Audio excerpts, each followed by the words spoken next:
चलिए शुरू करते हैं। Good afternoon. Let's see. तो पिछली क्लास में हम किधर थे?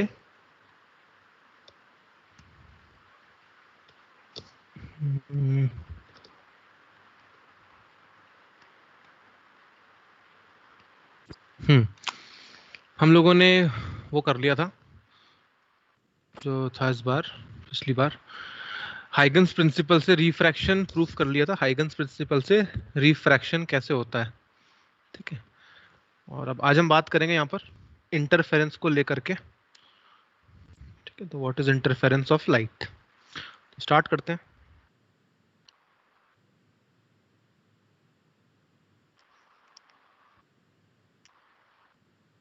इंटरफेरेंस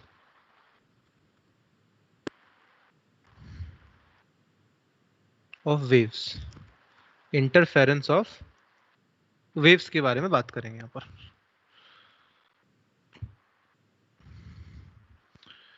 तो वेव्स किस तरह से होती हैं, मतलब क्या होता है इंटरफेरेंस ऑफ वेव का मतलब?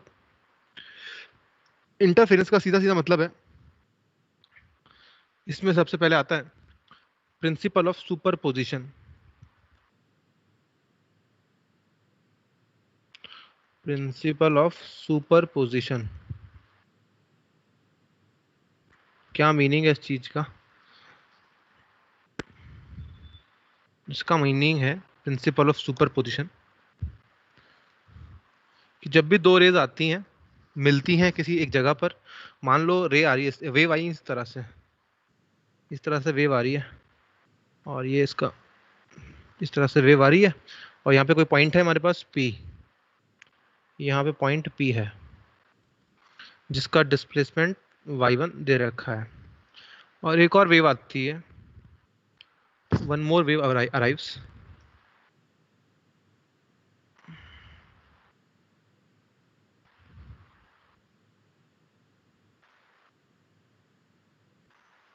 इस तरह से आ रही है। तो यहाँ पे इसका डिस्प्लेसमेंट कैसा है? y2 है, ठीक है। एक सेकेंड, ऐसा समझ लो, ये दूसरी वेव आई, यहाँ पे डिस्प्लेसमेंट है y2, ठीक है। ये डिस्प्लेसमेंट इज y2। तो ये कहते हैं the net displacement, the net displacement at point P, at point P is equal to the sum of the vector sum of is equal to the vector sum of individual waves displacement at that point.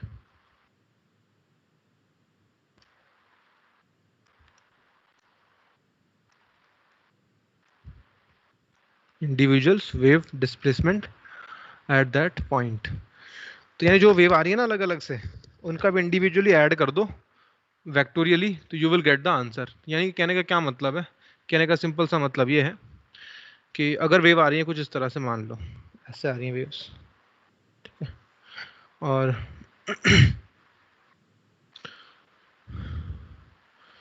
एक और wave मैं add कर रहा हूँ, एक और wave add करनी पड़ रही है आपको ऐसे।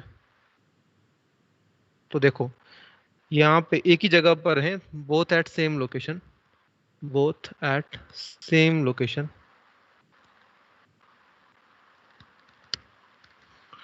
तो यहाँ पे है 2 mm, यहाँ पे है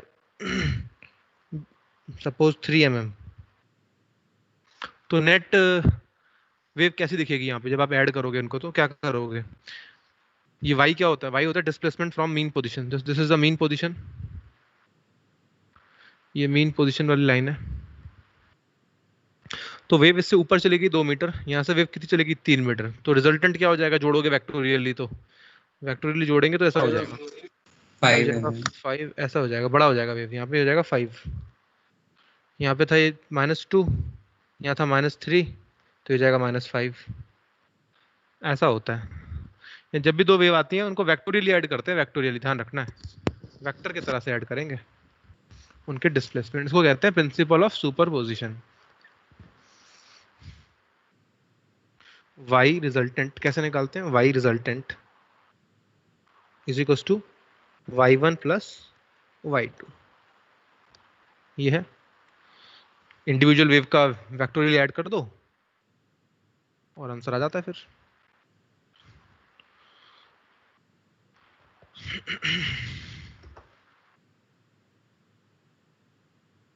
ठीक है, तो फिर ये सुपरपोजिशन इसको कहते हैं बेसिकली।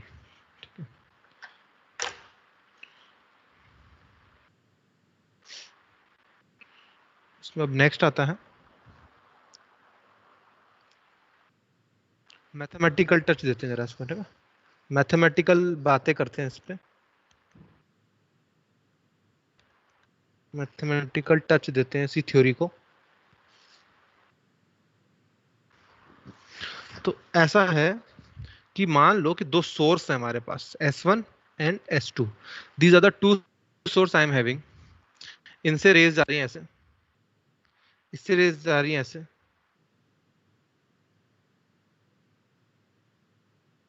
इस जगह पे मिल रहे हैं पॉइंट P पे।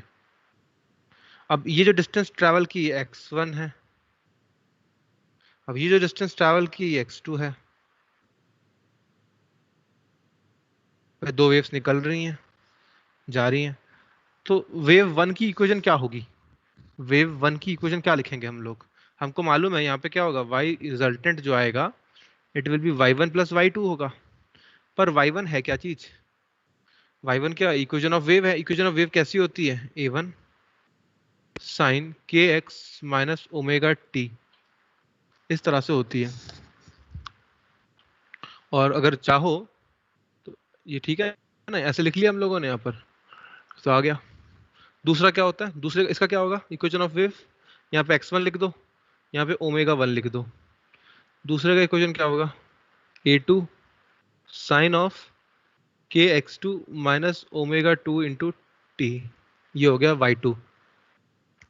दोनों वेव की इक्वेशन लिख दी हमने, के एक्स माइनस ओमेगा टी, और दूसरा भी वही फॉर्म है, वहाँ पे लिख दिया a2 के x2 minus omega 2 T.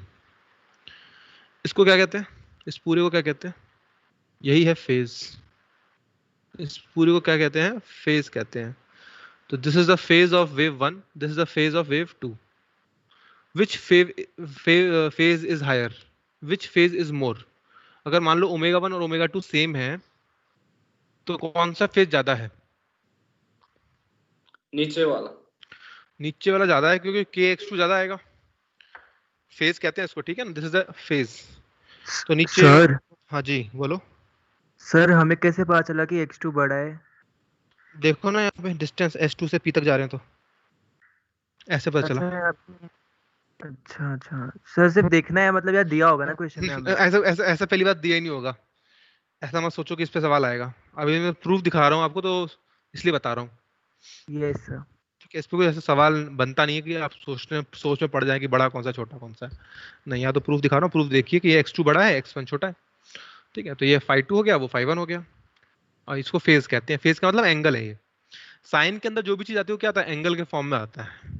Sign के अंदर जो भी आएगा सब एंगल होगा। तो ये एंगल क्या है यहाँ पे, kx1 माइनस ओमेगा 1t है। दूसरा क्या है, kx2 माइनस ओमेगा 2t है। ये एंगल है। और इस एंगल में कौन ज्यादा है, कौन ज्यादा बैठा हुआ है ऊपर, नीचे वाला ज्यादा है। अच्छा, ओके, ये बात तो समझ में आ गई आपको। अब इन दोनों को मैं ऐड करना चाहता हूँ। इन दोनों को y1 प्लस y2 चाहिए ना मेरे को। What I want y resultant is equal to y1 plus y2। ये चाहिए मेरे को। कैसे करते हैं इस काम को, कंप्यूट कैसे करते हैं इस काम को, याद है कैसे किया करते थे? अगर आपको y रिजल्टेंट निकालना है, y1 दे रखा है, y2 दे रखा है, तो व्हाट इज द प्रोसीजर? तो root of A square plus B square plus 2ab cos phi हो जाएगा इधर। तरीका बताए, तरीका कौन सा रहेगा? Resultant of two vectors. Resultant निकाल देंगे, है ना। कैसे करेंगे, देखो यहाँ पर इसको वेक्टर तो समझो, ये वेक्टर की तरह ही है। यहाँ पे a1 वेक्टर है, a2 वेक्टर है। a1 का ये साइन कंपोनेंट है, a2 वेक्टर का ये साइन कंपोनेंट है, y कंपोनेंट है, ये कह लो आप। a2 का ये y कंपोनेंट तो हुआ बिकॉज a2 साइन है, और साइन किसके साथ जाता है, y कंपोनेंट के साथ जाता है।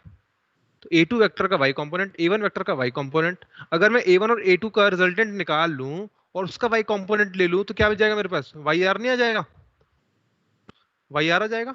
Yes sir. तो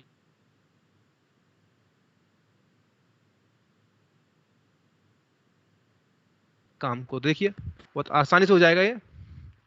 तो मैं एक काम और कर लेता हूँ उससे पहले, इस काम को करने से पहले एक काम और कर लेता हूँ, फेज डिफरेंस निकाल लेते हैं जरा, because it will be needed over here, phase difference. तो जस्ट अ सेकेंड।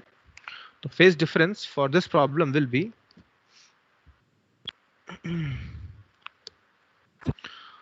तो यहाँ पे साफ साफ दिख रहा है, obviously phi 2 greater than phi 1 as x2 greater than x1, ऐसा हम कह सकते हैं। तो यहाँ पर डेल्टा फाई क्या आ जाएगा, फाई इसको कहते हैं फेज डिफरेंस। भाई फेज में जो डिफरेंस है दोनों वेव्स की, वही तो एंगल होगा। फेज डिफरेंस क्या होता है, एंगल बिटवीन टू वेव्स होता है, angle between two waves.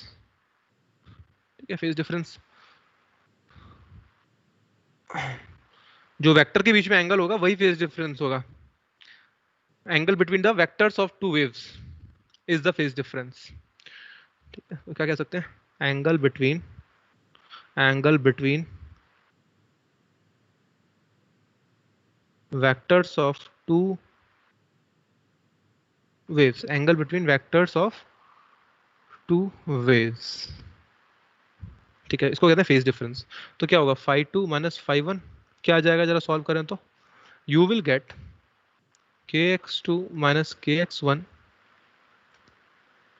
Plus omega 1 minus omega 2 into ये आ गया। This is the phase difference. Now suppose if omega 1 omega 2 same है,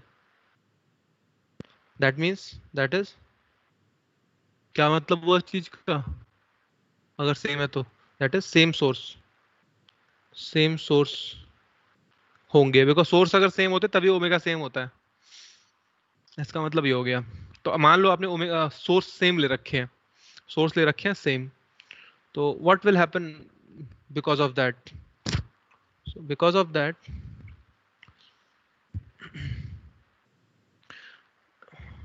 तो डेल्टा फाई किसके बराबर आ जाएगा फिर, के x2 माइनस x1 आ जाएगा सिंपली, है ना। ये हो जाएगा यहाँ पे के x2 माइनस x1। तो व्हाट इज के ओवर हियर, के क्या होता है,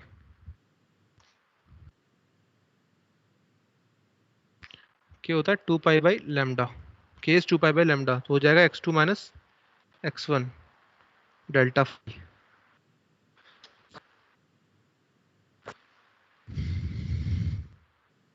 तो इसको क्या कहेंगे हम लोग, इसको कहते हैं path difference delta phi.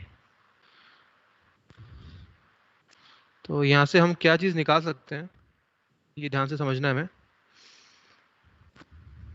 Phase difference और यहाँ पे दे रखा है पाथ का डिफरेंस। ये है path difference,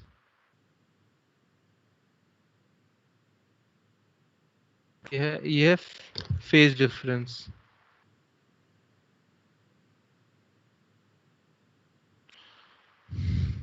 path difference and phase difference.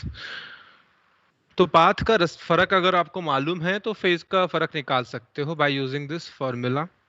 Path का फर्क, रास्ते में जो फर्क आएगा, दो वेव्स जब पॉइंट पी पे पहुंचेंगी तो उन रास्ते में कुछ फर्क आएगा, उस फर्क को हम अगर पता कर पाए तो हम फेज डिफरेंस भी पता कर पाएंगे बाय दिस फॉर्मूला। ठीक है, तो ये हो गया। तो क्यों चाहिए हमको डेल्टा फाई, क्या जरूरत है इसकी? पाथ का फर्क हमको पता चल जाए तो why do we need this phase difference? ऐसी क्यों डिमांड है इसकी? तो उसके पीछे कारण देखो क्या है, समझ में आएगा। तो अब मैं डायग्राम बनाता हूं, फेजर एनालिसिस करते हैं इसकी। फेजर एनालिसिस, वेक्टर को कहते हैं फेजर। तो यहाँ पे आएगा इस तरह से, यहाँ पे क्या कहेंगे हम, के एक्स वन माइनस ओमेगा। हाँ, अरे क्या हो गया, म्यूट नहीं कर रहे हो?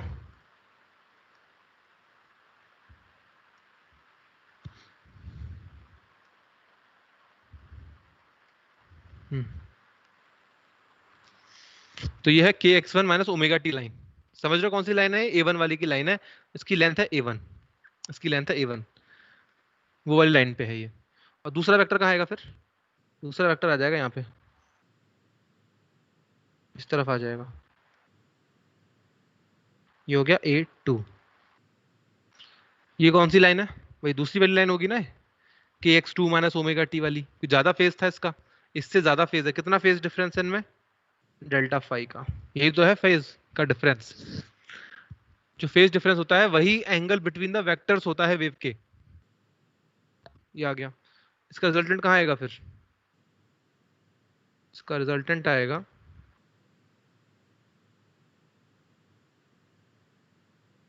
कहीं ना कहीं यहाँ पे। टेंट ऐसे बनाएंगे हम लोग, this is A R. How to find this A R? It is simple. A R होगा A1 का स्क्वायर प्लस A2 का square plus 2A1 A2 cos of delta phi. ये तो है ए आर। रिजल्टेंट निकाल दिया हमने, रिजल्टेंट का वेक्टर का एम्पलीट्यूड निकाल दिया। This is amplitude. वेव की इक्वेशन तो अब निकाल ही लोगे बहुत इजीली। क्या होगी वेव की इक्वेशन? ये अल्फा मान लो, तो it will be A R sine of के X one minus omega T plus alpha हो जाएगी। देख लीजिए, ये इक्वेशन हो गई रिजल्टेंट वेव की। ठीक है,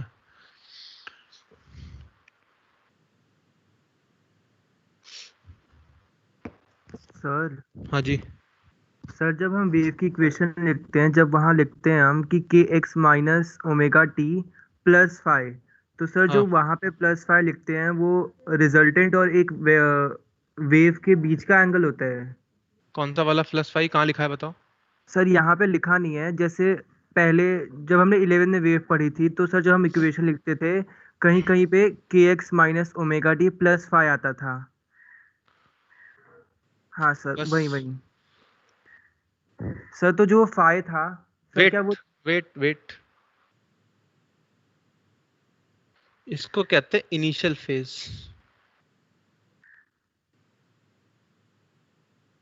इनिशियल फेज, शुरुआत में वो कहाँ पे था, उस बात के बारे में जानकारी देता है। अगर आप देखो, अगर x जीरो हो जाए, t जीरो हो जाए, अगर ये नहीं है, मान लो ये नहीं लिखा मैंने, तो x जीरो पे और समय भी जीरो है तो y क्या आएगा?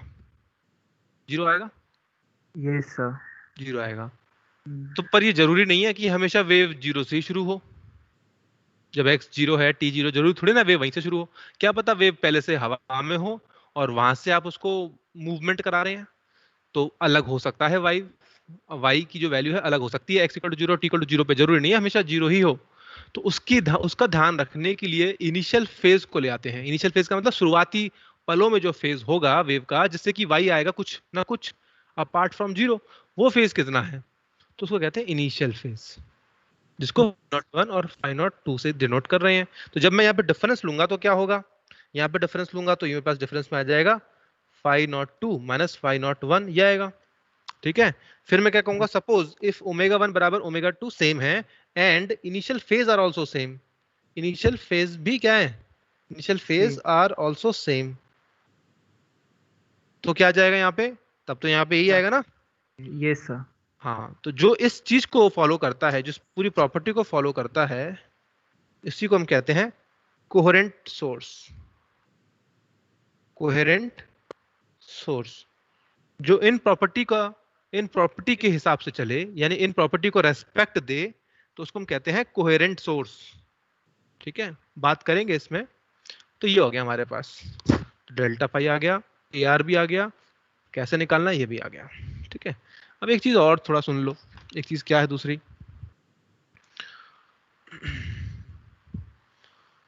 नाउ सेकंड थिंग इज कि मैं इंटेंसिटी के बारे में बताता हूं। देखो यहाँ पे तो रिजल्टेंट मैंने एम्पलीट्यूड निकाला है, ठीक है। अच्छा, अब इंटेंसिटी के बारे में कुछ जानना जरूरी है आपको। वेव के केस में, वेव के केस में इंटेंसिटी, तो ये समझिए कि जो इंटेंसिटी होती है वो directly proportional to A square होती है। ज्यादा कुछ मत जानो उसमें, कि intensity is directly proportional to A square, just remember this thing. अच्छा, तो अगर ये प्रोपोर्शनैलिटी कांस्टेंट लगा हुआ है तो आई किसके बराबर आ जाएगा, प्रोपोर्शनैलिटी कांस्टेंट को हटा दो तो के इंटू ए स्क्वायर आ जाएगा, ये हो गया। और व्हाट इज दिस के, depends on medium, depends on medium dependent property है ये।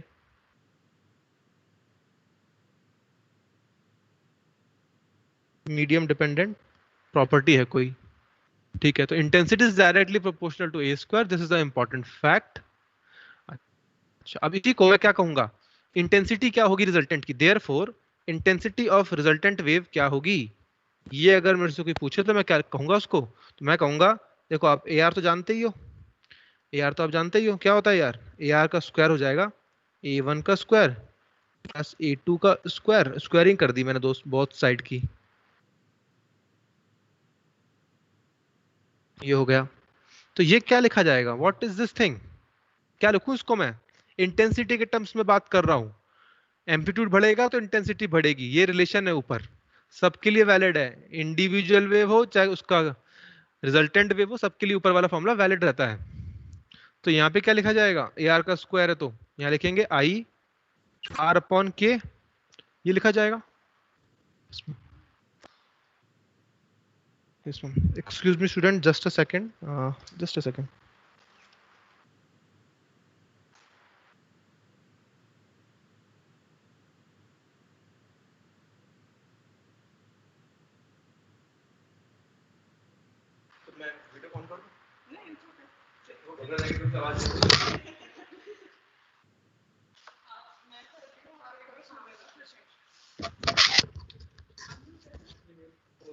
अच्छा, हेलो स्टूडेंट्स, आप सबके लिए एक अनाउंसमेंट है।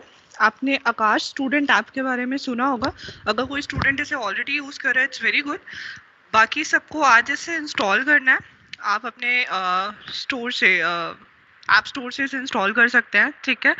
ये ऐप आपको अपडेट्स देगा regarding your attendance, your marks, your बाकी जो पीटीएम और टेस्ट शेड्यूल्स हैं एंड सो ऑन, ठीक है।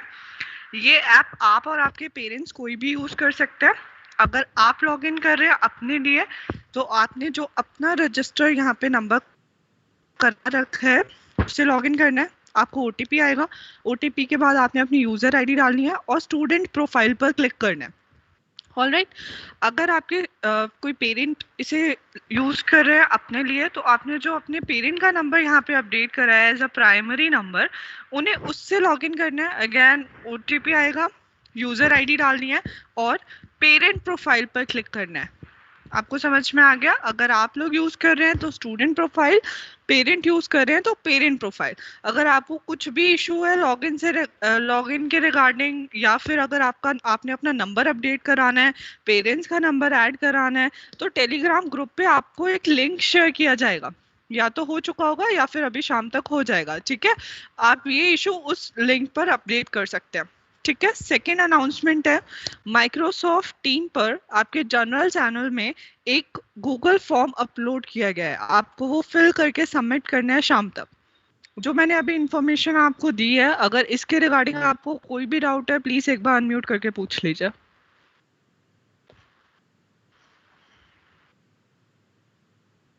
सब हाँ जी मैम, एक्चुअली मैंने ऐप डाउनलोडेड है मेरी, तो उसमें ना बट ना कुछ मतलब समझ नहीं आ रहा, मतलब मैं कुछ भी देख नहीं पा रहा हूँ, एक्सेस नहीं कर पा रहा हूँ अच्छे से। अगर सच किसी को इशू आ रहा है कि किसी ने लॉगिन कर लिया है, ठीक है, और उसके बाद अटेंडेंस या रिजल्ट या कुछ भी नहीं दिख रहा, सिर्फ ब्लैंक आ रहा है, तो आपको उसका स्क्रीनशॉट लेके अपनी यूजर आईडी और बैच नंबर, ये तीन चीजें, screenshot, user ID, batch number, ये तीन चीजें आपको मेल करनी है। मैं आईडी लिखवा रही हूँ या फिर सर चैट पे डाल देते हैं, उस आईडी पे आप मेल कर दीजिएगा। ठीक है, सर चैट पे डाल देंगे। Ma'am Fine. वो फॉर्म भरना है, वो मैम अभी अपलोड हो गया उसमें टीम्स में, हाँ, या या अभी होगा? आप एक बार चेक कर लीजिए, अदरवाइज ये 5 बजे तक अपलोड हो जाएगा। All right, okay ma'am.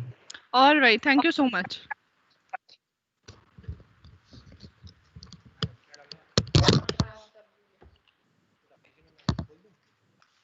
आप ही अदरवाइज डाल दीजिए akash.wd@aesl.in।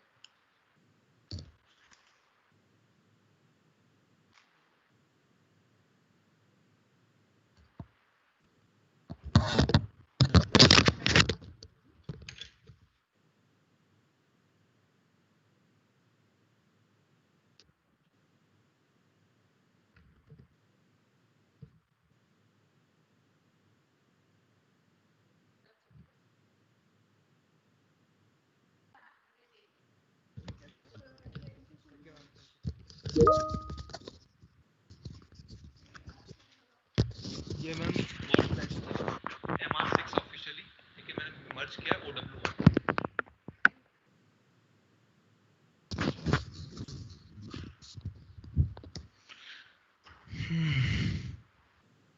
चलिए, तो ये चैट में देख लिया आपने, मैंने मैसेज किया हुआ है, ठीक है।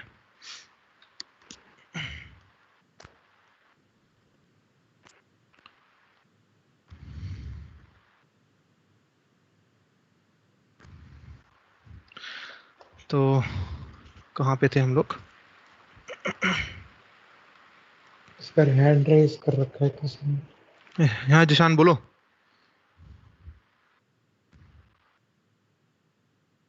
यस जिशान, क्या हुआ?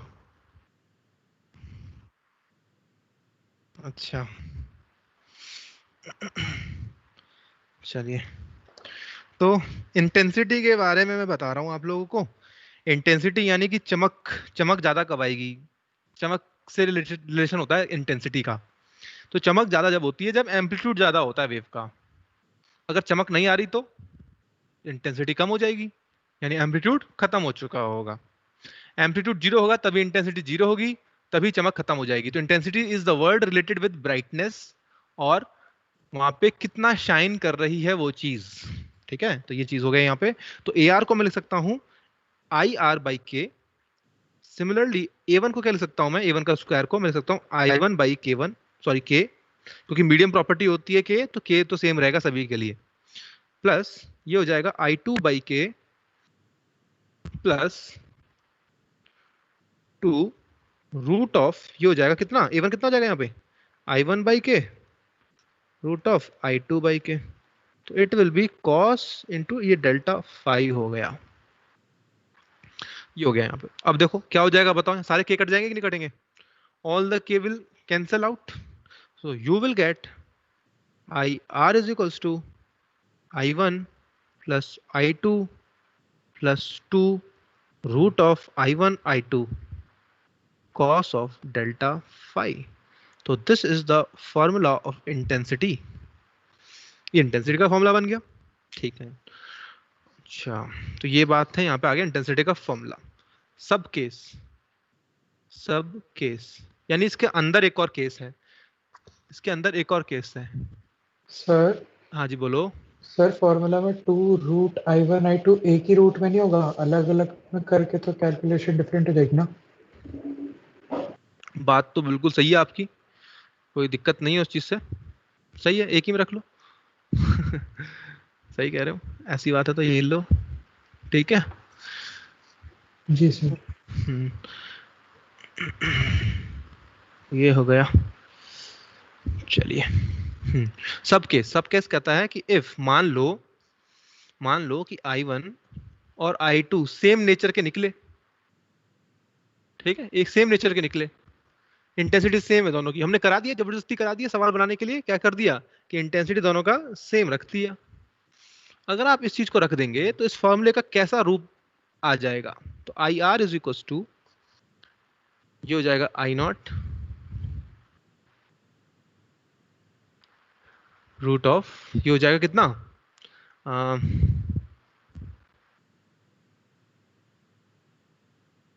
ये हो गया, और फिर IR इज इक्वल टू, जरा बताओ, हेल्प करो मेरी थोड़ी सी, ये कितना हो जाएगा यहाँ पर।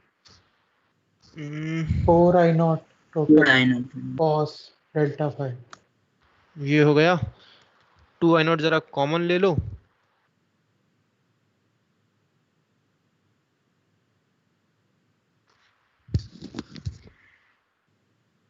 हो गया। तो व्हाट इज दिस थिंग, इसको क्या लिख सकते हैं हम,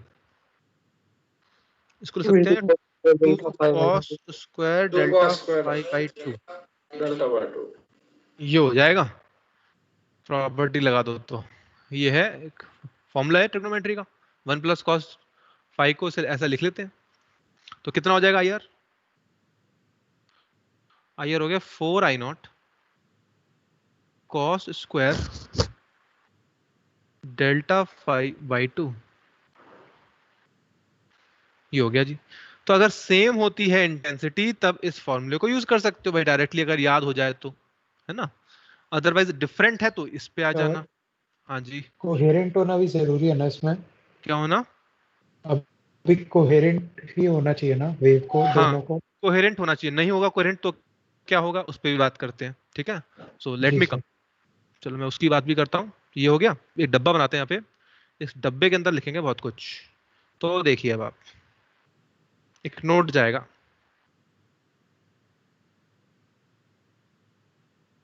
suppose waves are not coherent, suppose waves are not coherent, not coherent का मतलब ये हो गया कि उसका ओमेगा बदल सकता है, उसका इनिशियल फेज भी बदल सकता है, ठीक है, ये चीज हो सकती है, ओमेगा डिफरेंट होगा, या फिर delta phi 1 and delta phi 2 हो रहे हैं टाइम के साथ, changing with time. Therefore, what happens is delta phi becomes what? Delta phi becomes function of time. ऐसा नहीं हो जाएगा, फंक्शन ऑफ टाइम बन गया, समय के साथ ही बदल रहा है किसी एक जगह पर, at any particular place, at any place, at any point P, at any point P। आप क्या देख रहे हैं, पॉइंट P वही है, x1 x2 वही है, लेकिन फिर भी डेल्टा फाई बदलेगा। क्यों बदलेगा delta phi, because omega 1 minus omega 2 into t लिख रहे हो आप, तो omega 1 minus omega 2 into t, अब टी जब समय के साथ बढ़ेगा तो डेल्टा फाई भी तो बढ़ता जाएगा, और delta phi not initial phase भी बदल रहे हैं। अब ये क्यों हो रहा है, ऐसा क्यों हो रहा है, क्यों बदल रहे हैं, ये अभी बताऊंगा इसके बारे में, लेकिन मान लो कि बदल रहे हैं तो उसको कहते हैं non coherent source, waves are which are not coherent are called non coherent. तो उसका डेल्टा फाई बदलता है समय के साथ, तो इसके लिए मैं फॉर्मूला क्या लगाऊंगा, तो फॉर्मूला ये लिखूंगा ना मैं, तो देखिए आप, I1 plus I2 plus 2 root of I1 I2 cos of delta phi. तो बताओ ये क्या होगा, डेल्टा फाई बदलेगा ना समय के साथ, तो आप इंस्टेंटेनियस निकाल पाओगे, इंस्टेंटेनियस निकालनी पड़ेगी आपको फिर रिजल्टेंट, ये बात समझ रहे हैं? अब आई आर क्या हो गया? It is a function of time. I R has also now become a function of time because delta phi is function of time. So what you will see, what you will see, क्या लगता है आपको, क्या दिखेगा आपको? एकदम से चीजें बदल रही होंगी फटाफट फटाफट फटाफट फटाफट से. डेल्टा फाई बदल रहा होगा अपनी वैल्यू को. तो इस केस में हम देख तो पाएंगे नहीं इतना जल्दी जल्दी होगा. तो हम क्या करते हैं? What do we do? जब कुछ चीज रैंडमली बदल रही है तो व्हाट डू वी डू? हम उसका एवरेज ले लेते हैं. We take average. Take average of above. Take average of above. इसका एवरेज लो जरा. तो क्या होगा एवरेज लेंगे तो? कैसे लेते हैं एवरेज, सभी जानते हो आप? इसका क्या होगा एवरेज? इसका एवरेज क्या आने वाला है? I1 ही आएगा. कोई कांस्टेंट है ना ये तो, प्लस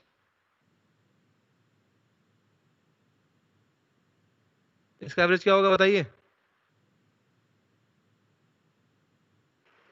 0. 1/2. याद करो, याद. जीरो होगा. 1/2 तो स्क्वायर का होता था. Sine cos square. हाँ, स्क्वायर आता तब होता था वो 1/2 के. जीरो. देयरफॉर आई आर क्या आ गया? I1 प्लस I2 आ गया सिंपली.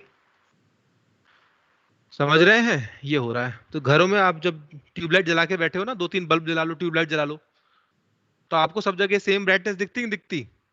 सेम ब्राइटनेस दिखती है. तो घर में जो बल्ब है, ट्यूबलाइट है, ये सब कैसे सोर्स हैं? नॉन कोहेरेंट सोर्स हैं. ऐसा नहीं होता कि दीवार के उस कोने पे तो सर एकदम से ज्यादा चमक दिख रही है, दीवार के इस कोने पे तो बिल्कुल भी चमक नहीं दिख रही है. समझ रहे हैं? तो ऐसा क्यों? ऐसा नहीं होता है. हमको हमेशा सेम ब्राइटनेस दिखती है. आप जहाँ भी पढ़ रहे हैं वहां पे उस इलाके में सेम ब्राइटनेस है. ऐसा तो है नहीं कि एक हाथ छोड़ के बहुत ज्यादा ब्राइटनेस हो गई, एक हाथ छोड़ के एकदम कम ब्राइटनेस हो गई. वो क्यों नहीं हो रहा है? बिकॉज नॉन कोहेरेंट सोर्स है. नॉन कोहेरेंट के सोर्स में रिजल्टेंट इंटेंसिटी आता है. It is simply the addition of I1 plus I2. ठीक है, वो काम हो ही नहीं रहा है.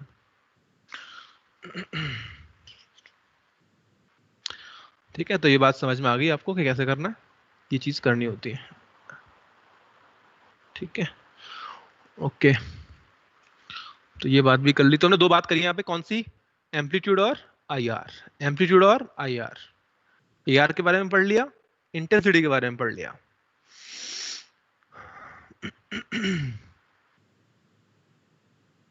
Let's proceed further.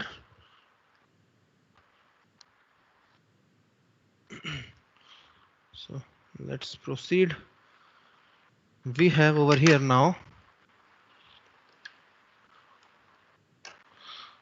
another heading called constructive interference.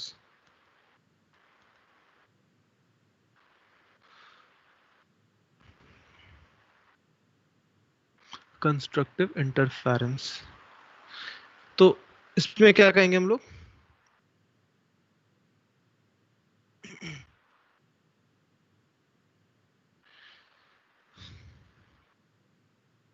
These are the points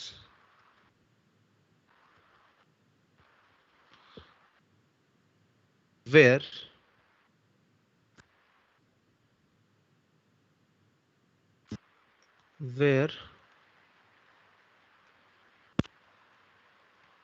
resultant amplitude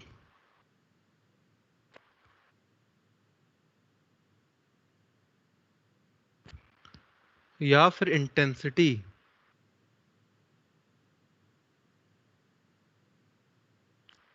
is maximum.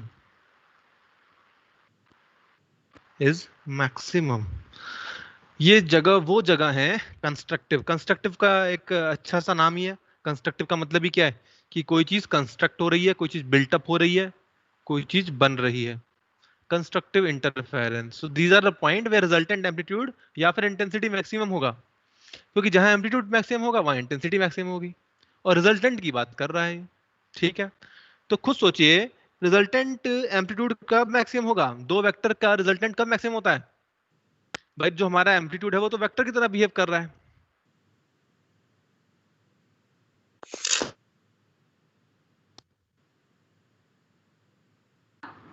Sir 0 degree पे. तो 0 डिग्री पे. बिल्कुल. दो वेक्टर्स यानी कि A1 और A2। भाई मैक्सिमम आएगा कि नहीं आएगा रिजल्टेंट? ए मैक्सिमम कितना आएगा? A1 प्लस A2 आएगा। ये तो वेक्टर की प्रॉपर्टी आप जानते हो, और यहाँ पे एम्पलीट्यूड वेक्टर ही है, तो जो वेक्टर के साथ आप करते थे वो एम्पलीट्यूड के साथ यहाँ पे करोगे। तो जिनके बीच में कितना एंगल है? डेल्टा फाई कितना है बताओ? कितना डेल्टा फाई? फिर 0 है ना, 0 है। अच्छा, अगर मैं ये 0 0 है, ठीक है। अब मैं एक काम करता हूँ, इस A1 को ना घुमा के वापस इधर ले आता हूँ, एक चक्कर और कटवा देता हूँ उसको। मैं उनका एक चक्कर काट के आओ तुम A1, तो डेल्टा फाई कितना हो जाएगा उस केस में?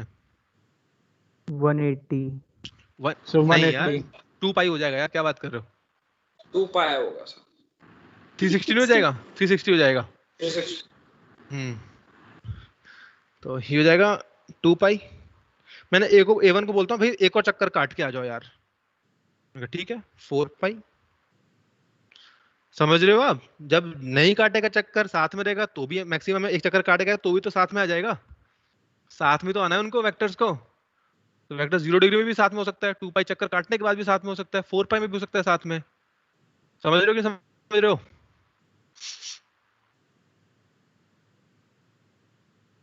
तो ये हो गया 2n pi, where n is equals to 1 2 3। देख लो, ये जनरल फॉर्मूला बना दिया मैंने। वह जितने चक्कर काटने हैं आपको, उस हिसाब से चक्कर का नंबर लिख दो यहाँ पे, एक चक्कर, 2 चक्कर, 3 चक्कर, एम्पलीट्यूड मैक्सिमम ही रहेगा। ठीक है, ओके, ठीक है। तो ये बात आ गई हमारे पास। तो फेज डिफरेंस ये आ गया। फेज डिफरेंस ये होना चाहिए। फेज डिफरेंस मतलब दो वेक्टर के बीच का एंगल ये होना चाहिए, तब जाके मैक्सिमम आएगा ये। ठीक है, ओके, समझ में आ गई ये वाली बात तो, है ना। तो इस हिसाब से मैं आई के बारे में क्या कहूंगा फिर? Can can you tell me what will be about I? I R क्या होगा? इंटेंसिटी रिलेशन क्या होगा? इंटेंसिटी रिलेशन बताओ। Intensity relation I will be 4I0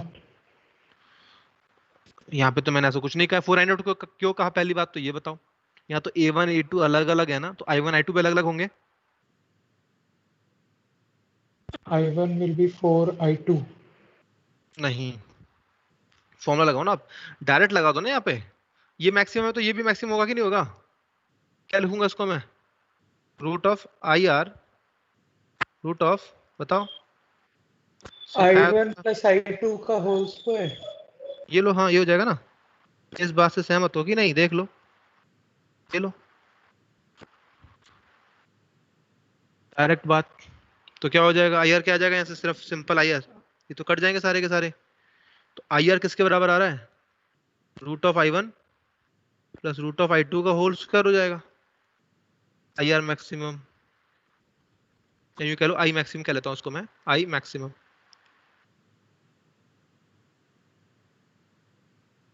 बताओ, समझ में आ गई ये बात? ऐसा कर लेंगे। Yes sir. अगर I1 I2 सेम हो जाते हैं, सेम हो जाएंगे, तो क्या होगा? करो, अपने आप आ जाएगा 4I0 आपके पास। ठीक है, तो ये है जब डिफरेंट होते हैं I1 I2 तब ये फॉर्मूला होता है। ध्यान रख लो, गलती मत करना। अभी मैंने ऊपर नोट में लिखाया था इस बात के बारे में सब केस लिख करके कि I1 I2 जब सेम होगा तब लगाना है वो फॉर्मूला। उसी को मत याद करके रख लो और भूल जाओ उसके जो पहले जन्म, जिसका जहां से उसका जन्म हुआ है फॉर्मूले का। तो that is I1 plus I2 root of I1 I2 cos of delta phi. वो जनरल फॉर्मूला है if the intensities of the two waves are different. ठीक है, तो यहाँ पे वही लगाया मैंने, यहाँ पे इसको देखा मैंने, अच्छा ये ऐसा है तो ये ऐसा हो जाएगा फिर, नो प्रॉब्लम।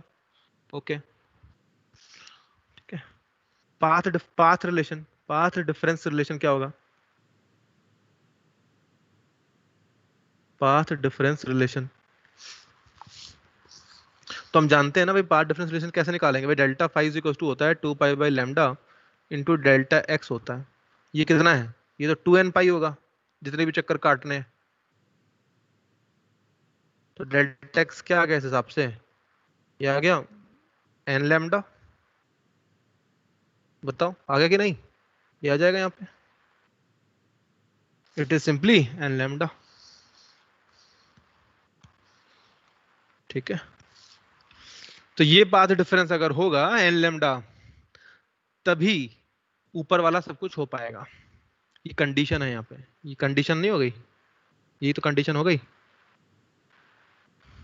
ये भी तो क्या कंडीशन है, कंडीशन है ये भी। ये कंडीशन होगी तभी तो ये हो पाएगा मैक्सिमम, तो कंडीशन है, ये भी कंडीशन हो गई, पार्ट डिफरेंस कंडीशन कह देते हैं।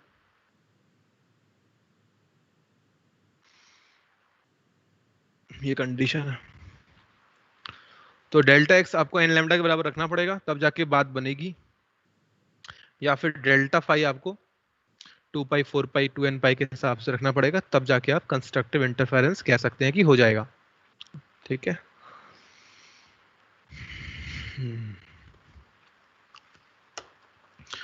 इसको मैं थोड़ा सी और फील दिलाता हूँ उस बात की, let's get more feeling of it. मैं जस्ट अ सेकेंड एक कॉपी पेस्ट करता हूँ स्टफ जो कल की क्लास में मैंने पढ़ाया था दूसरे बैच में, इसकी कॉपी कर लेते हैं।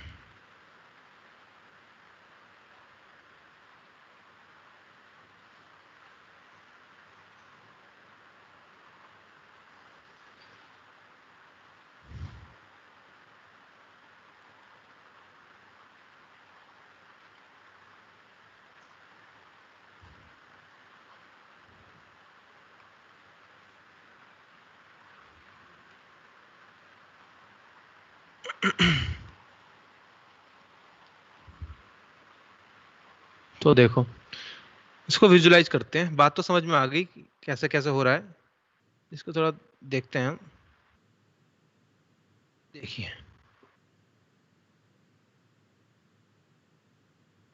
तो now you will see what is happening at the wave level. तो एक वेव ऐसे आ रही है, एक वेव ऐसे गई, ऐसे दूसरी वेव, दोनों से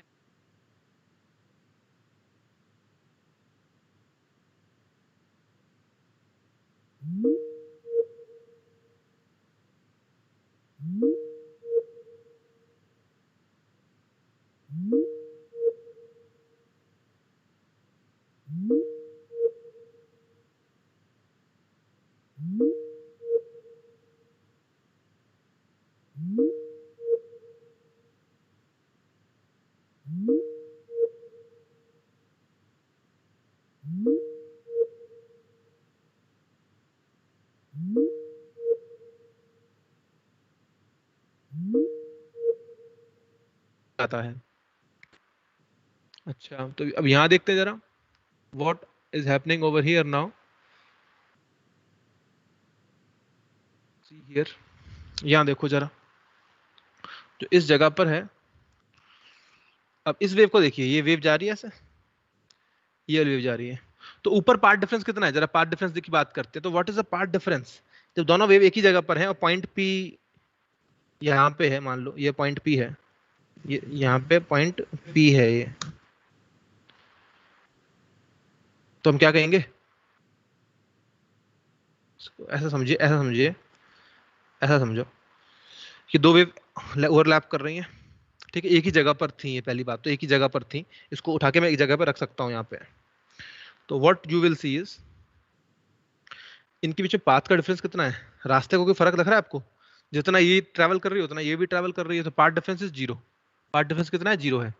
अच्छा अब दूसरा पार्ट डिफरेंस कितना आएगा, दूसरा वाला पार्ट डिफरेंस कितना आने वाला है, 1 डाल दो उसमें, 1 2 3 ऐसा सो ऑन, जब 1 डालोगे तो क्या आएगा, लैम्डा आएगा।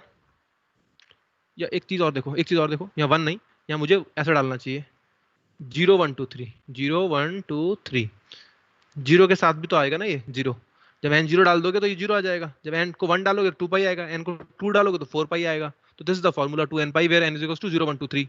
सिमिलरली मैं यहाँ पे भी कहूंगा 0 1 2 3 इस तरह से,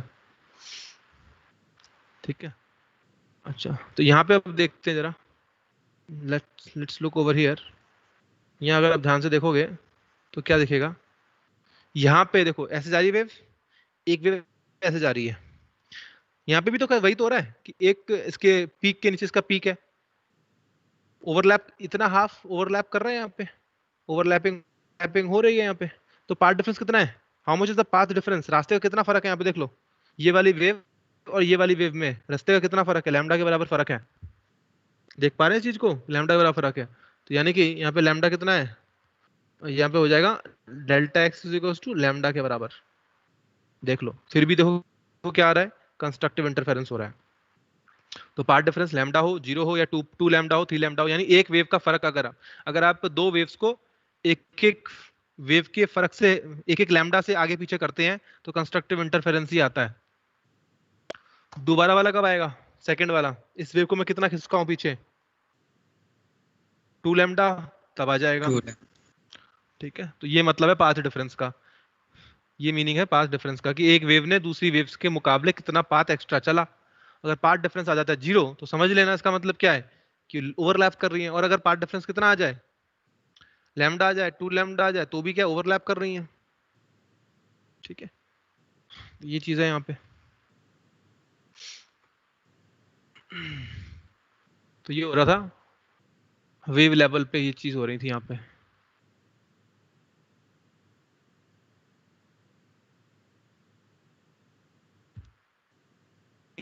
आगे बढ़ते हैं और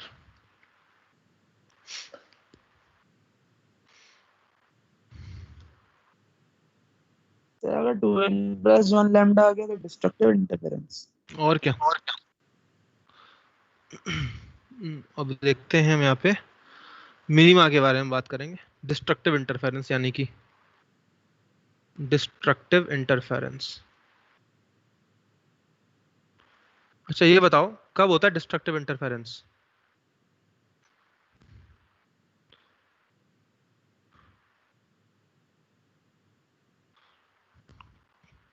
These are the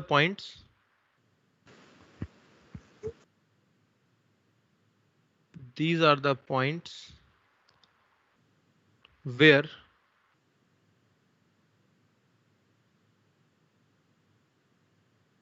resultant or intensity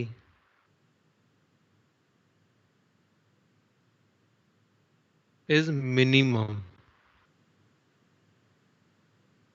where resultant और इंटेंसिटी इज मिनिमम।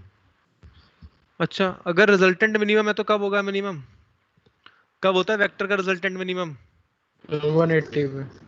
जब वो उल्टा सीधा देख रहे होते हैं। यहाँ देख रहा है, यहाँ देख रहा है, उल्टा जब देखते हैं तो ये होता है। ठीक है, तो ये क्या हो जाएगा फिर, ये कितना आ जाएगा, a1 माइनस a2 हो जाएगा। ये हो गया a मिनिमम। तो a minimum is a1 minus a2। क्या आ गया, कब होता है ये बताओ, कब कब आएगा, कब कब आएगा,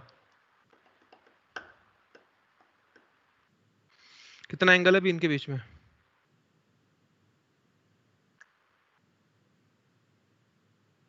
पाई पे आएगा। सेकेंड टाइम कब आएगा, बताओ दोबारा कब आएगा। A2 को इसी जगह दोबारा आना है। A2 अभी पाई एंगल से आगे है, तो A2 अपनी जगह पे दोबारा कब आएगा, 3 पाई 3 पाई पे आएगा ना, यानी 2 पाई चक्कर और काट ले एक बार तो 3 पाई हो जाएगा। भाई पाई पे तो पहले से ही बैठा है, एक चक्कर और काट के आ जाएगा तो क्या हो जाएगा, अभी हो जाएगा 3 पाई, 3 पाई, यानी कि फिर एक और काट ले 5 पाई, ऐसे चलता ही जाएगा, रुकेगा ही नहीं। तो जनरल फॉर्मूला बनाते हैं इसका, फिर क्या करें ना, जनरल फॉर्मूला बना लेते हैं एक। तो ऐसा लिखेंगे हम भाई, चलो ऐसा लिख लो 2n+1 2 pi where n is equals to, या एक काम और कर सकते हैं 2n-1 where n is equals to 1 2 3 so on, ऐसा कह लेंगे। डालो 1 इसमें तो पाई आएगा, 2 डालो 3 पाई आएगा, 4 पाई डालोगे तो 4 डालोगे तो यहाँ पे जो भी डालोगे उस हिसाब से आंसर आ जाएगा आपके पास। तो ये हो गया फेज डिफरेंस। तो ये रिलेशन है, ये कंडीशन है ना, ये कंडीशन है, ये होना चाहिए मिनिमम अगर चाहिए तो। तो पाथ डिफरेंस की रिलेशन क्या आ जाएगी? Path difference condition. Path difference की कंडीशन कैसे निकालेंगे? बाई डेल्टा फाई बराबर 2 पाई/लैम्डा इंटू डेल्टा एक्स होता है। तो ये कितना है? ये है 2n-1 इंटू पाई है, it is equal to 2 pi lambda into delta X. तो डेल्टा एक्स क्या आ जाएगा? डेल्टा एक्स विल बी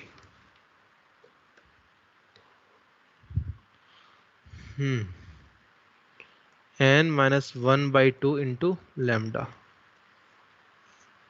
देख लो, ये आ गया रिलेशन।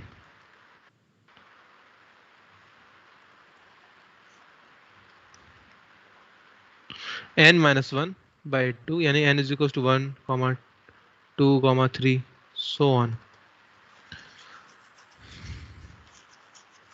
ये चीज हो गई यहाँ पे। इसको समझते हैं, कैसे समझेंगे? ठीक है, ये हो गया। और ये तो है एम्पलीट्यूड का रिलेशन। इंटेंसिटी रिलेशन क्या होगा? इंटेंसिटी रिलेशन, तो क्या लिखेंगे ए मिनिमम को? आई मिनिमम रूट ऑफ, ये लिखोगे और ये हो जाएगा फिर ऐसे। तो क्या आएगा आई मिनिमम?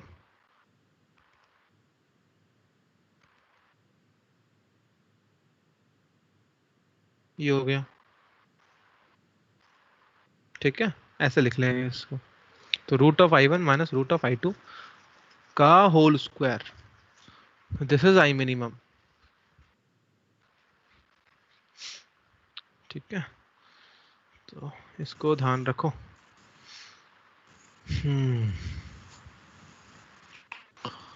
इंटेंसिटी रिलेशन पे आगे डायग्रामेटिकली देखते हैं। डायग्रामेटिकली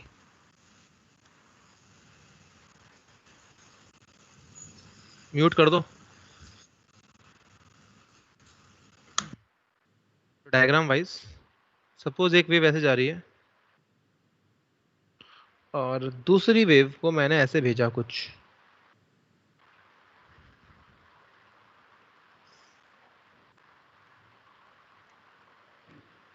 दूसरी वेव को ऐसे भेजा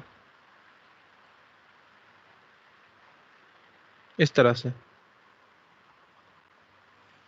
तो बताओ क्या होने वाला है? ये कितना लेंथ है? ये लेंथ बताओ कितना है? ये लेंथ कितना है? λ/2। कब आएगा ये? n=1 डालो जरा इसमें, λ/2 आ जाएगा। तो इसको जो जोड़ोगे तो क्या आने वाला है? इसको जोड़ोगे तो क्या आएगा रिजल्टेंट? इसको जोड़ेंगे रिजल्टेंट क्या आने वाला है? ये इसको खा जाएगा, इसको खा जाएगा, कुछ बचेगा क्या? कुछ बच नहीं रहा, 0 0 हो गया, सब 0 हो गया। तो डिस्ट्रक्टिव कंस्ट्रक्शन तो वही नहीं, डिस्ट्रक्शन हो गया ना, ये डिस्ट्रक्टिव इंटरफेरेंस। अगर आपका पाथ का फर्क, रास्ते का फर्क अगर λ/2 के बराबर है तो डिस्ट्रक्टिव इंटरफेरेंस होगा। यानी कि अगर ऐसा वेव होता एक और 2 पाई और ऐड कर दूं तो भी तो ये होता। अब इसके बाद तो वेव ऐड करते जाओ आप, पाथ डिफरेंस बदलता जाएगा। तो λ/2 है, फिर नेक्स्ट क्या आएगा? 3 λ/2 आएगा, उसके नेक्स्ट क्या आएगा? 5 λ/2 आएगा। तो like this the story is going on. ठीक है, म्यूट कर दो। तो ये चीज है सर। हाँ जी सर एक बार स्क्रॉल कर दो, स्क्रॉल कर दो सर।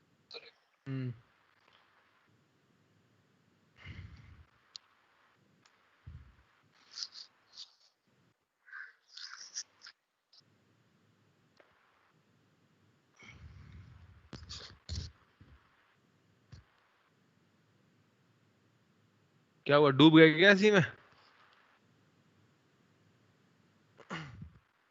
चलिए, तो यहाँ पे हो रहा है डिस्ट्रक्टिव इंटरफेरेंस। ठीक है, तो डिस्ट्रक्टिव का मतलब भी साफ समझ में आ रहा है भाई। एक का जो डिस्प्लेसमेंट है दूसरे डिस्प्लेसमेंट को खा रहा है। यहाँ पे साफ साफ दिख तो रहा है, ये प्लस में तो ये नेगेटिव में है, ये प्लस में तो ये नेगेटिव में है। जब जोड़ोगे तो क्या हो जाएगा? 0 ही तो होगा, 0 हो गया। एक का पॉजिटिव दूसरे का नेगेटिव, खत्म हो रहा है। अच्छा यहाँ पर ये कब होगा ये पता है आपको? जब A1 बराबर A होगा, A2 बराबर A होगा, तभी ऐसा हो पाएगा। अगर A1 A2 बराबर नहीं हुए तो A मिनिमम क्या होता है? A1 माइनस A2 होता है। देख लो यहाँ पे ऊपर देखो जरा, यहाँ क्या लिखा हुआ है? A1 माइनस A2 है, यहाँ पे A1 माइनस A2। दोनों बराबर होंगे तभी तो मिनिमम जीरो आएगा, और इसी को डिस्ट्रक्टिव कहते हैं। तो जो मैंने डायग्राम बनाया है वो ये सोच करके बनाया है कि दोनों के A1 A2 सेम ले लिए हैं मैंने। ठीक है, ऐसा किया हुआ है यहाँ पे। okay. डिस्ट्रक्टिव इंटरफेरेंस है ये। समझ में आ गई कंडीशन इसकी? अच्छे से बिल्कुल आ गई होगी। चलो तो फिर आगे देखते हैं। और कुछ सवाल यहाँ पे मैं उठाता हूँ, उन सवालों को करेंगे। सर डिस्ट्रक्टिव इंटरफेरेंस तब होगा ना जब एक वेव का क्रैश टर्फ दूसरी वेव की क्रैश टर्फ से बिल्कुल मैच कर रहा होगा। और क्या, वही तो किया है मैंने, कुछ अलग किया है क्या? नहीं सर, करा भाई। वही है। लो एक सवाल करते हैं, मजेदार। तो सवाल है पहला,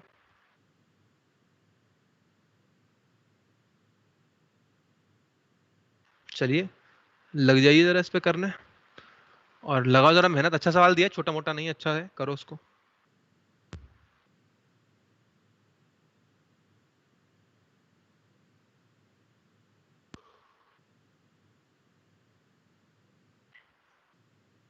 करो और बताओ आंसर क्या आएगा।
Nine is to 25। 9:25 अंकुर कहता है।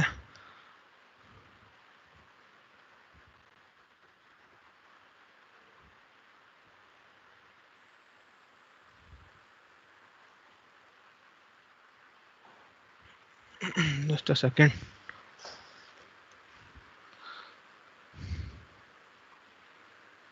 तो देखते हैं इसका आंसर। बाकियों को क्या आ रहा है? कुछ तो गड़बड़ है थोड़ी सी अंकुर। सर 25:9। नहीं जी, बिल्कुल नहीं। तो आसान सवाल है, फिर भी नहीं हो रहा है, बताओ। करो।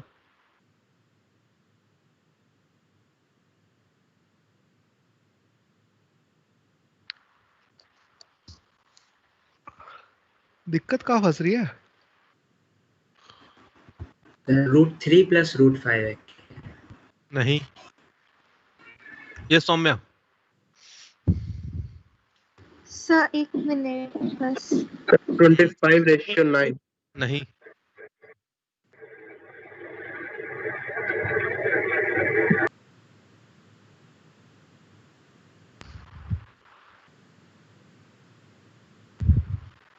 यस प्रथम। 16:1। 16, यस करेक्ट। Yes sir. 16:1। ठीक है, तो ये होगा। Yes sir, 16:1। तो ये कह रहे हैं A1/A2 है 3/5। ठीक है, 3/5 लिख देते हैं। अच्छा, अगर A1A2 ये है तो I1I2 क्या होगा? सिंपल है। I1I2 क्या होने वाला है बता सकते हैं? मन में ही बता सकते हो, मन में ही। देखो A1 होता है √of I1/K, ये होता है √of I2/K। रूट को हटा दूंगा मैं, तो I1/A2 क्या जाएगा, 9/25 आ जाएगा। बोलो ये मन में हुआ कि नहीं हुआ काम? हाँ, कुछ काम मन में हो जाना चाहिए फटाक से एकदम से। ये मन में हो गया। अच्छा, जब ये हमको ये मिल गया, ठीक है, अब ये हो रहा है आई मैक्स और आई मिनिमम। आई मैक्स क्या होता है, आई मैक्स लिखो, I max divide by I minimum लिखो, क्या होता है फॉर्मूला उसका? फॉर्मूला तो ये होता है ना उसका, वही root of I1 plus root of I2 का होल स्क्वायर होता है, और ये होता है root of I1 minus root of I2 का होल स्क्वायर होता है। ये हो गया। अब क्या करें, जब इस तरह का आपको दिख जाए ना और आपको ये दे रखा हो, तो क्या मन करता है करने का कि क्या करते हैं ऐसे केस में? क्या करने का मन करता है कि चलो I2 कॉमन ले लेते हैं, रूट ऑफ I2 कॉमन ले लेते हैं जरा। तो रूट ऑफ I2 कॉमन लोगे तो क्या हो जाएगा, I2 बाहर आ जाएगा ना सिर्फ, यहाँ पे क्या हो जाएगा 1 प्लस रूट ऑफ, या यूं कहते हैं, यूं कहो कि मैं I1 कॉमन ले रहा हूँ, नहीं नहीं नहीं नहीं, I2 ही कॉमन ले रहे हैं, I2 कॉमन ले लिया मैंने, I2 कॉमन लिया तो मेरे पास बचेगा root of I1 by root of I2, और ये हो जाएगा प्लस 1 का होल स्क्वायर, और यहाँ पे हो जाएगा I2 root of I1 root of I2 minus 1 का होल स्क्वायर। ये तो कट गया, ये तो हमको मालूम ही है, निकाल के बैठे हम तो। कितना है root of I1 by I2, क्या आ जाएगा, ये जाएगा 3/5 प्लस 1 का होल स्क्वायर, ये हो जाएगा 3/5 माइनस 1 का होल स्क्वायर। ये कितना हो जाएगा, 3/5 करेंगे तो ये हो जाएगा 8/5 का whole square multiplied by 5 by, ये हो जाएगा कितना, यहाँ पे कितना आएगा ये,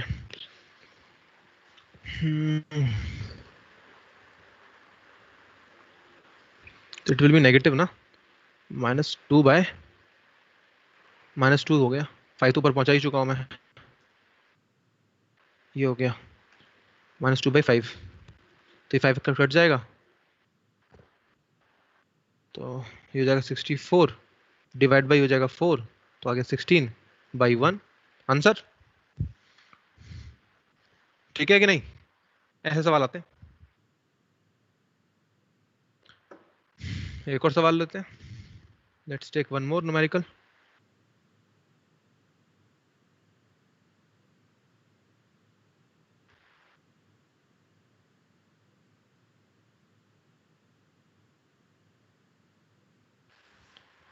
तो कल एमआर वाले आएंगे, एक्स्ट्रा क्लास एमआर की है, एक्स्ट्रा क्लास क्या है, टाइमिंग है 11:25 AM up to 12:55 PM। MR वालों सर कल, हाँ जी, कल और संडे भी। कल यही टाइमिंग सर? नहीं, टाइम लिख तो दिया मैंने। नहीं सर, संडे को भी यही टाइमिंग, सैटरडे एंड संडे, ध्यान रख लो। 2 दिन वीकेंड वाले आते हैं और बाकी 2 दिन आपको आना पड़ेगा।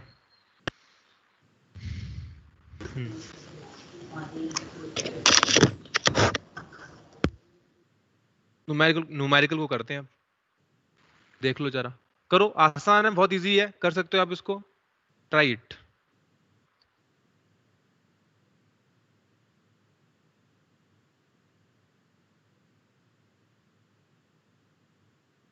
आपने एसी में ऐसे सवाल करें, एसी से सर्किट पढ़ाया था मैंने आपको, ऐसे सवाल कर चुके हो आप।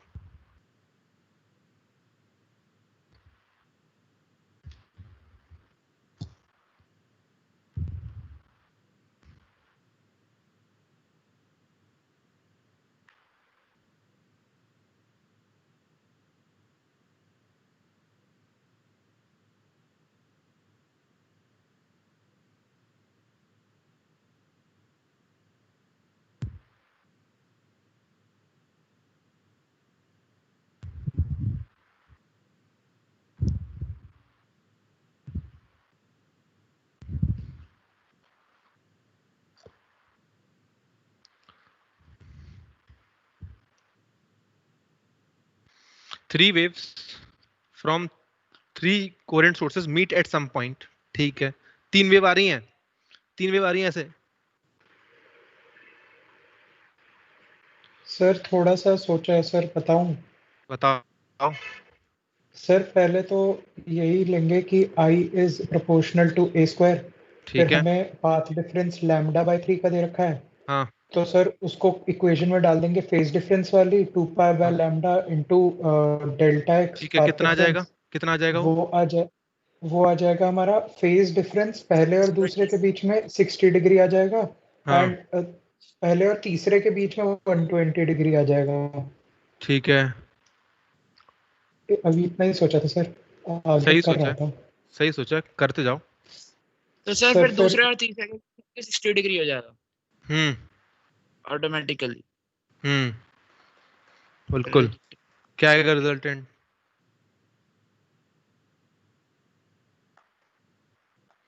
पूरा वेक्टर ही तो है, कर दो add. 0.6। 3 waves from 3 coherent source medium resultant of each is this corresponding I naught phase difference between the first and the second wave is, पहली वेव मान लो ये रही, sir twice of A naught आ जाएगा ट्वाइस रिजल्टेंट ऑफ, एम्पलीट्यूड। सही है, twice of A not सही है, ये हो गया।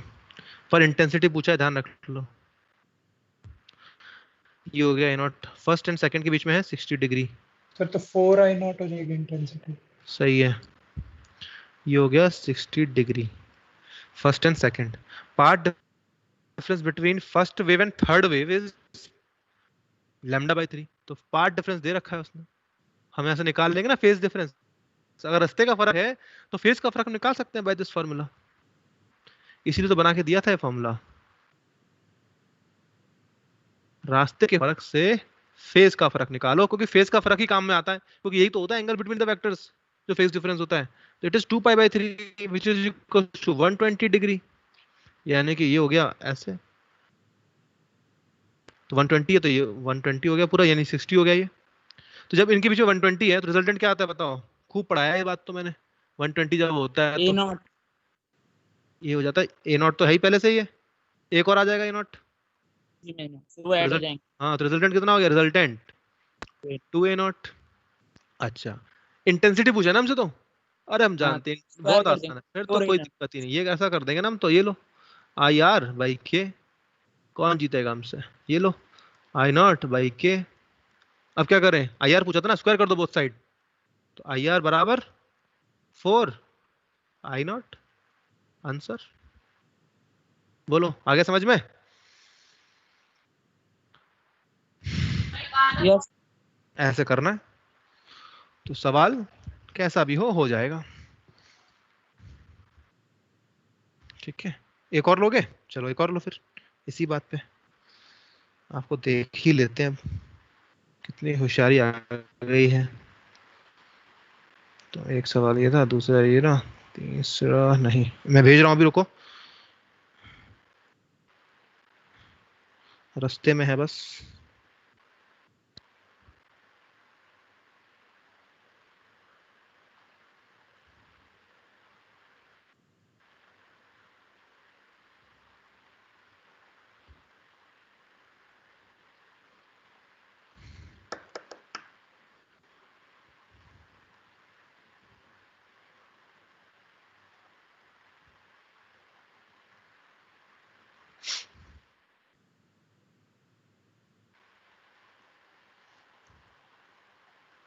करो।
पहला होना चाहिए इसमें।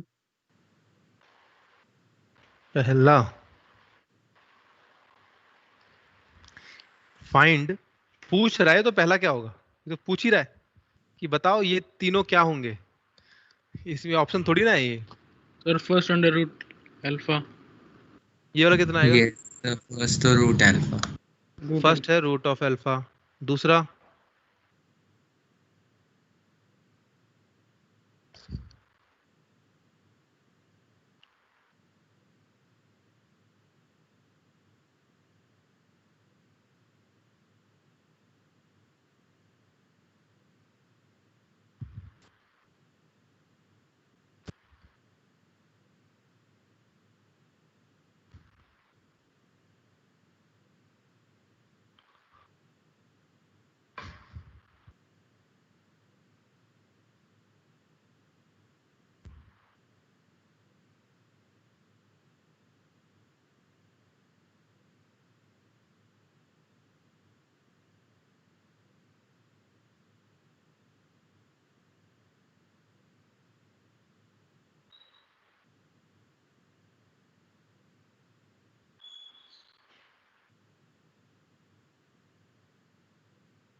क्या हो गया? ऐसी क्या बात होगी इस सवाल में?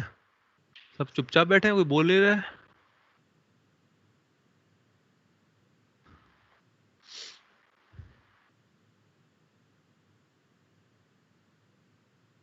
कम ऑन यार, क्या है मतलब ऐसा? इतना टाइम ले लिया। लो अब मैं करता हूँ इसे। क्या लिखोगे इसको? आई मैक्स को क्या लिखोगे बताओ? पता नहीं आपको ऐसा लिखना होता है? ये लिखना है।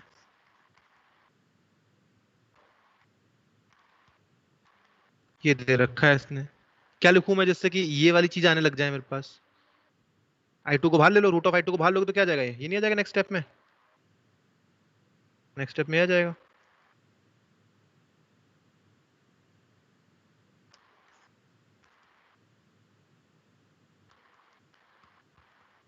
क्या हो जाएगा फिर ये?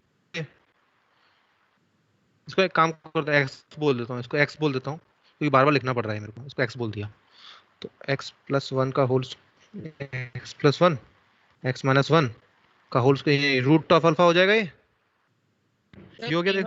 बाई a2 आ रहा है अंडर रूट अल्फा प्लस 1 अपन अंडर रूट अल्फा माइनस 1। ठीक है, देखिएगा बताना सही आ रहा है कि नहीं, मैच कर रहा है कि नहीं। ऐसा कर रहा हूँ मैं। अब ये हो गया मेरे पास। सॉल्व करो, उसको क्या आएगा? एक्स क्या आ जाएगा सॉल्व करके?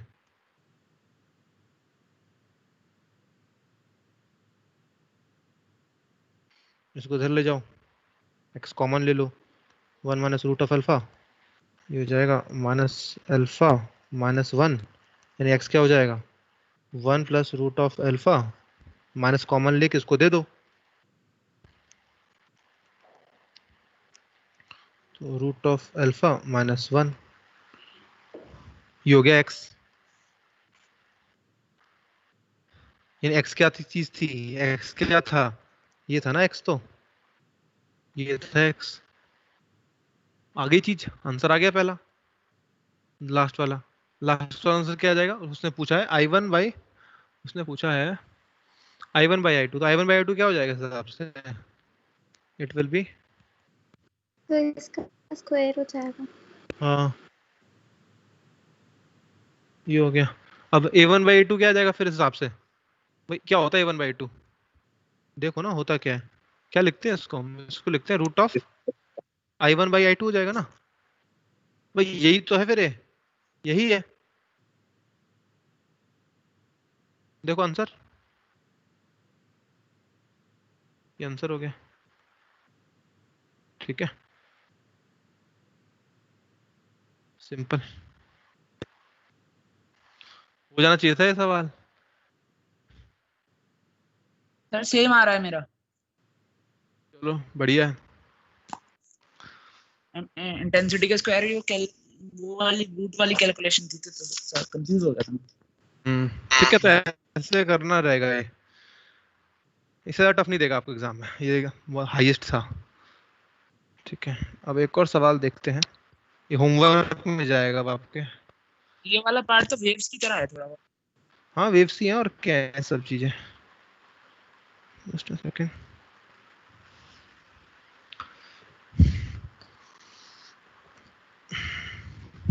तो आपके लिए होमवर्क यहाँ पे है, कहाँ गया, आ गया।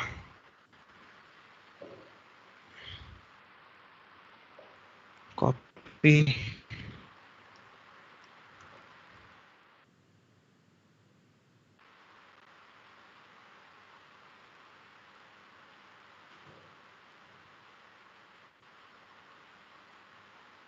अरे कहाँ, खत्म नहीं हो रहा है तो ठीक है, पेस्ट। ये फाइंड करना है आपको, ठीक है, होमवर्क में चला जाएगा आपके।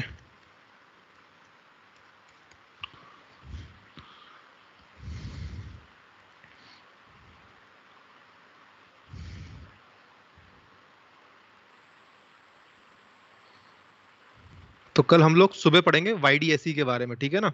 अभी नहीं करूंगा मैं सो शुरू, वो एक साथ ही कल ही खत्म कर दूंगा। YDSE, ध्यान रखना इस चीज को, ठीक है। तो ये हो गया हमारा आज का। तो एक और क्वेश्चन में देखता हूँ यहाँ पे मिल जाता है तो। हाँ जी बोलिए। सर डॉपलर्स इफेक्ट आप करवाओगे हाँ कि ऐसे करवाऊँ रीड करवाऊँ, करना है हमें? नहीं मैं कराऊंगा उसको, आपको रीड नहीं करना है। I will do that. Yes. हाँ मैं जो ये NCERT फॉलो करती है हमारी जो आकाशी किताब है, और मैं थोड़ा सा अलग फॉलो करता हूँ उसको, इसलिए मैं इस चीज़ को एक साथ लेके जाऊंगा आगे तक, तो इसको बाद में बता देंगे। सर 11th में भी यही कहा तब कुछ जो हमारे टीचर्स थे कि 12th में अच्छे से कराते हैं डॉपलर्स। नहीं 12th में ये डॉपलर वो डॉपलर नहीं है यार। 12th में अच्छे से ना कराता है, 11th में अच्छे से होता है, बल्कि वो 12th में अच्छे से नहीं होता है। तो यही कहा था। अरे नहीं, वो डॉपलर इफेक्ट ऑफ साउंड होता है, डॉपलर इफेक्ट ऑफ लाइट है, अलग है, वो नहीं है, उससे मैच नहीं करेगा इस चीज का, कुछ भी लेना देना नहीं है। तो ये हो गया।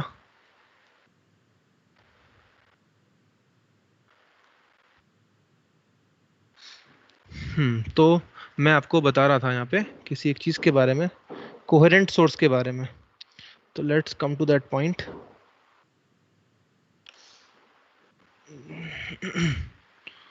कोहेरेंट सोर्स क्या होते हैं कोहेरेंट सोर्स के बारे में डिस्कस करते हैं थोड़ा सा, या इनकोहेरेंट सोर्स या coherent source. Coherent sources, coherent का मतलब साथ साथ रिलीज करें, साथ साथ एक जैसा वेव निकले अगर,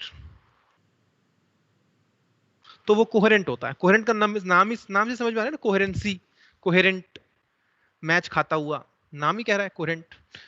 तो कैसे होगा वो पॉसिबल? मान लो कि सोडियम का मैंने दो अलग अलग मेटल ले लिया, मैंने सोर्स लिया S1 सोर्स, S2 सोर्स। क्या लिया मैंने भाई, यहाँ पे मैंने सोडियम ले लिया यहाँ पे, ठीक है।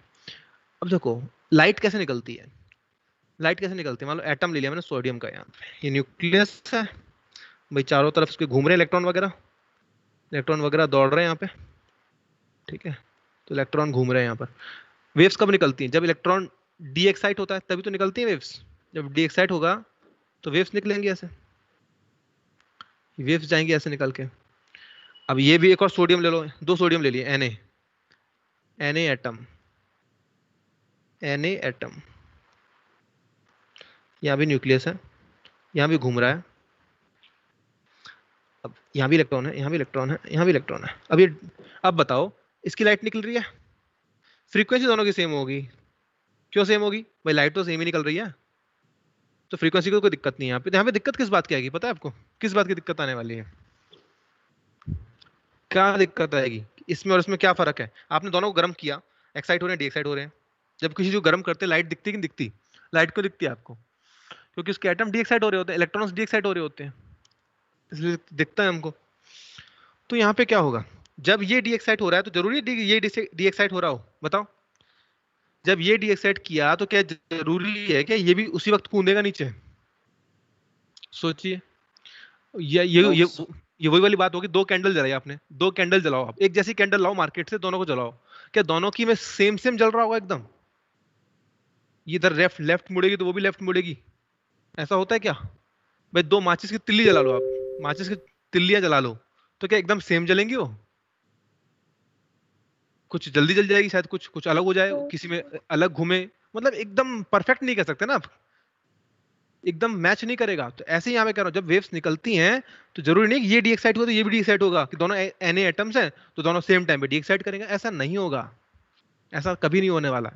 ये जब निकला तो ये निकलेगा ही नहीं, जब ये निकला तो ये निकला ही नहीं, फिर जब ये निकलना बंद हो गया तो फिर ये निकलना शुरू हो गया। तो क्या होगा इसमें, बताओ क्या होगा? What you will C, initial जो फेज डिफरेंस है वो बदलता जाएगा, जो फेज डिफरेंस है वो बदलता रहेगा इसमें, फेज डिफरेंस कंटिन्यूअसली चेंजिंग, छूटता जा रहा है, कभी कम हो रहा है कभी ज्यादा हो रहा है, ऐसा हो जाएगा। ठीक है, तो ये इसको कहते हैं हम नॉन कोहेरेंट सोर्स, मतलब इसका डीएक्साइट होना इज नॉट, मतलब ऐसा नहीं होगा दोनों साथ साथ डीएक्साइट होंगे, both won't de-excite simultaneously, both won't de-excite simultaneously, एक साथ डीएक्साइट नहीं होंगे। therefore their phase difference will continuously change with time के साथ बदलता रहेगा इनका phase difference, it will continuously keep on changing। ठीक है, तो अब कैसे हम लेकर के आए, फिर कैसे बनाए कोहेरेंट सोर्स, बताओ क्या तरीका है कोहेरेंट सोर्स बनाने का? फिर ऐसे तो फिर पागल ही हो जाएंगे, बना ही नहीं पाएंगे कभी। तो फिर इंटेंसिटी तो हमेशा I1 + I2 आएगी। फिर अगर कोहेरेंट नहीं बना पाए तो इंटेंसिटी क्या आती है? जब फेज डिफरेंस बदलता रहता है तो I1 + I2 आती है। तो कोई ना कोई तरीका तो होगा। कोहेरेंट सोर्स क्या होता है? कोहेरेंट सोर्स ऊपर मैंने क्या लिखा था अभी, मैंने लिखा है ऊपर, हाँ यहाँ पे मैंने लिखा है नॉन कोहेरेंट लिखना चाहिए। चलो खैर ये तो वर्ड हो गया यहाँ पे, एक सेकेंड,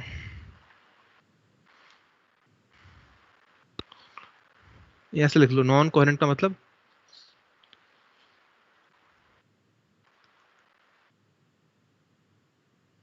साथ साथ एक जैसा वेव नहीं निकलेगा, ऐसा समझ लो, ठीक है ना, यहाँ नहीं निकलेगा, ऐसा कह लीजिए। दिस थिंग विल हैपन, ऐसा कभी नहीं होगा कि साथ साथ एक जैसा वेव निकल जाए, phase difference will keep on changing. तो कोहेरेंट सोर्स कैसे आता है? How to give rise to the coherent source? एक सोर्स पकड़ लो आप, एक सोर्स पकड़ लो, एक सोर्स पकड़ लिया मैंने, ये एटम है उसका, ये न्यूक्लियस है, ये इलेक्ट्रॉन घूम रहे हैं इसके, ये इलेक्ट्रॉन घूम रहे हैं, मान लो Na है, और यहाँ लगा दो लेंस, या यूं कहो यहाँ लगा दो एक ऐसा फट्टा लगा दो, हल्का सा ओपनिंग ला दो उसमें, ऐसे ले आओ। अच्छा, अब इसकी जो वेव निकलेंगी, यहाँ पे जो हो रहा है, यहाँ पे क्या होगा, जैसे ही डीएक्साइट होगा, जब भी कोई इलेक्ट्रॉन डीएक्साइट होता है तो वेव तो सब जगह निकलेंगी ना। मान लो ऐसे निकली वेव, इलेक्ट्रॉन डीएक्साइट हुआ यहाँ पे ऐसे करके, तो पूरे में फैलेंगी वेव्स, ऐसे करके सब में फैलेंगी, सब जगह फैलेंगी। तो भाई जब बल्ब जलता है तो सब जगह लाइट फेंकता है ना, ऐसा फेंकेगा लाइट सब जगह, और ये सारी की सारी लाइट एक जैसी होंगी, बताओ क्यों होंगी एक जैसी? These all will be of same nature, ऐसा क्यों होगा कि सारी सेम नेचर?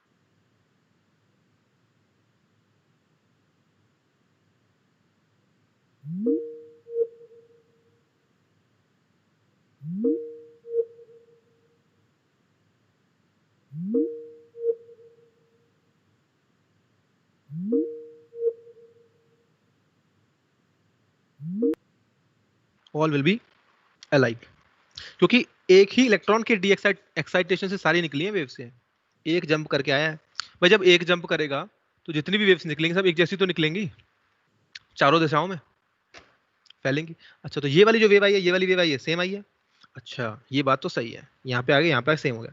अब जो यहाँ से लाइट निकलेगी, समझ रहे हैं? अब ये क्या बन गया, अब आप यहाँ खड़े हुए, मान लो आप यहाँ खड़े हुए हो, आपको क्या लगेगा इसको देख करके, यहाँ से भी लाइट निकल रही है, तो आप सोर्स कहोगे नहीं कहोगे? यहाँ से भी लाइट निकल रही है, इसको भी सोर्स कहोगे आप लोग? बताओ, खुद सोचो कि ये बोर्ड है, बोर्ड में छेद कर दिया, पीछे बल्ब था, तो यहाँ पे आपको सेम सोर्स दिखेगा दिखेगा? मतलब दो सोर्स लगेंगे नहीं लगेंगे कि दो सोर्स हैं यहाँ, तो दो बल्ब जल रहे हैं। बात समझ में आई वाली कि नहीं? यस हाँ, जब यहाँ छेद कर दोगे, गोल बना दोगे, तो यहाँ पे लाइट निकलेगी बाहर, आपको क्या लगेगा, अरे दो सोर्स हैं। तो अब ये दो सोर्स कैसे हैं बताओ, कोहेरेंट है नॉन कोहेरेंट है? कोहेरेंट है नॉन कोहेरेंट? ये कोहेरेंट होंगे बिकॉज ये दोनों वेव एक जैसी, ये दोनों वेव एक जैसी, यहाँ तक सेम वेव आई हैं। अब इसके बाद जब यहाँ पे इसको भी रिसीव सेम हो रही है, इसको भी रिसीव सेम हो रही है, तो दोनों सेम ही तो निकालेंगे फिर ये इस तरह से। ये कोहेरेंट सोर्स है। तो this is the way of generating coherent source.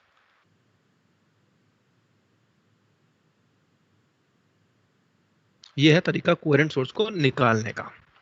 एक ही सोर्स को डिवाइड कर दो, इसको कहते हैं dividing one source into two source, we get coherent source. So note क्या हो जाएगा, divide one source into two sources, we get coherent source.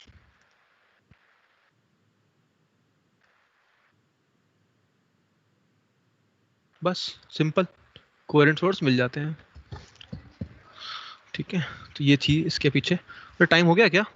हो गया टाइम। तो ये चीजें यहाँ पे इसको ध्यान रखिएगा। सर जो मेरा एक डाउट था वो, और आ जाओ फिर, रुक जाओ, मैं तो रुका ही हूँ, मैं कहाँ जा रहा हूँ, रुके रहो। कौन सा डाउट है बताइए? बिल्कुल। तो क्लास तो ओवर हो गई है, जाने वाले जा सकते हैं, कल मिलेंगे इसी टाइम पे 11:25 पे, जो मैंने लिखा हुआ है। ठीक है, 11:25 पे आ जाना। सर हाँ जी सर जैसे कि आपने बोला था एक बल्ब का एग्जांपल लिया था हाँ। कि वो एक सोर्स है तो उससे सब लाइट के वेव्स की इंटेंसिटी सेम जाएगी।